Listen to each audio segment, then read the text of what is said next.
Hurdle mobilities are something you may have heard of and haven't really had much experience with.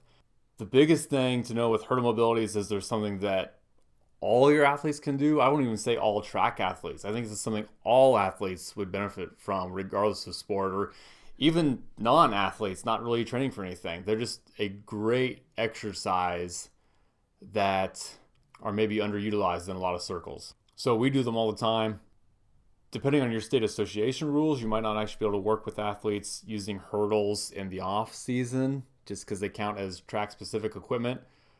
We'll use PVC hurdles though, so they can just be, generic barriers, not actual track and field equipment. Because the whole idea is just that we're trying to improve the range of motion at the hips. And for whatever reason, hips just seem to be a problem area for a lot of people. And again, I wouldn't even say just athletes. I think these extend beyond athletics as far as the benefits you can get from this. You think about people doing yoga and stuff like that for all the range of motion and flexibility things. I think there's something to that with hurdle mobilities as well. And I've yet to hear of a high level track program that doesn't include hurdle mobilities to some extent. You can get pretty creative with them. For us, our go-to is just setting up 6 hurdles in a line, kind of end to end. You might need to space them a little bit apart, just like a few inches at the base, just depending on your hurdles or your athletes. We put them on the lowest setting and just kind of run through some different things here. So as we go through these here, this first one, she's just going both legs in each. This one, she's leading with her left leg. Then she's going to come back through and do the same thing, leading with the right leg.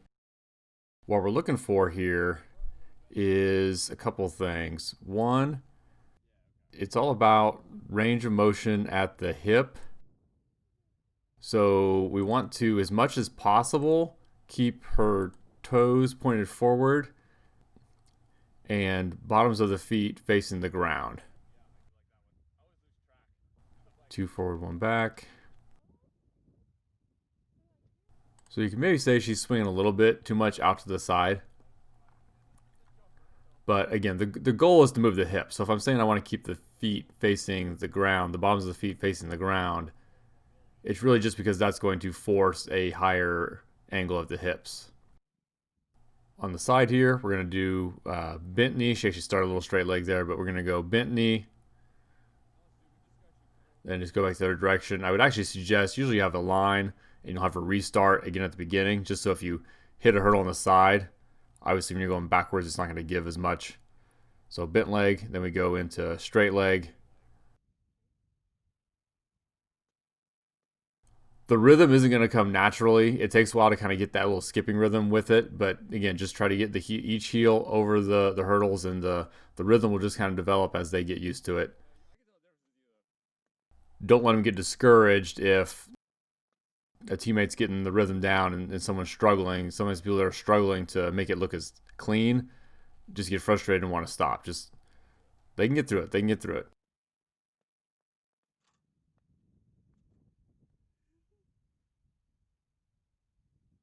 This one, especially down the center, I would say would probably be better if she did go back to the beginning, just face the opposite direction, because I wouldn't want her to hit a hurdle and have an accident. So yeah, we put up the second, fourth, and sixth hurdle up 2 notches for some what we call over-unders. Now the main thing I'm looking for here, and she doesn't do, she wasn't too bad there, is that when she goes under, we want hips low, head tall. So sometimes athletes will want to round their back. You can see here how she doesn't round her back. She just gets her hips low and keeps her torso mostly upright, or as upright as possible while going under the hurdle. That's what we're looking for.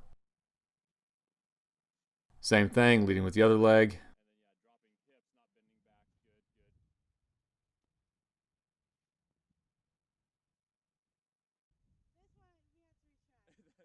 Then this is with a reverse. So instead of going forward, she goes around backward here. And this is one she hadn't done since being in college, so she was a little rusty on it. She actually does okay, though. but she wanted another take at it. So we went ahead and did it again. But she actually, I thought she did fine the first time.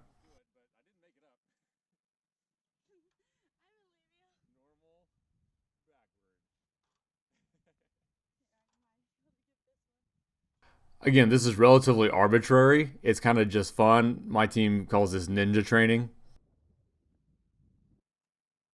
Just another way to work the coordination and work the hips. Oh yeah, the goal is to obviously not touch any of the hurdles while you're doing this. Yeah, she wanted to reset here.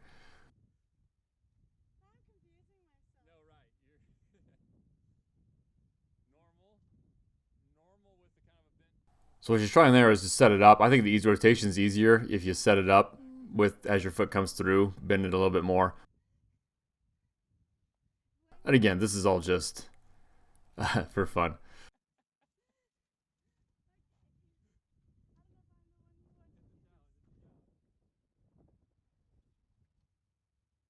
She was determined to get it right, but then she kind of just said, "Okay, let coach try."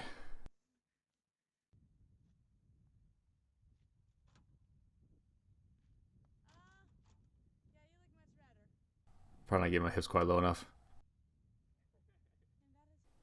So yes, do them. I usually do once a week. 2 times a week is probably better. 3 times a week wouldn't be too bad. It shouldn't hurt or anything like that. You can always adjust. Use PVC hurdles that you make yourself, or if you want to buy the mini plastic hurdles, taller wickets, that kind of thing.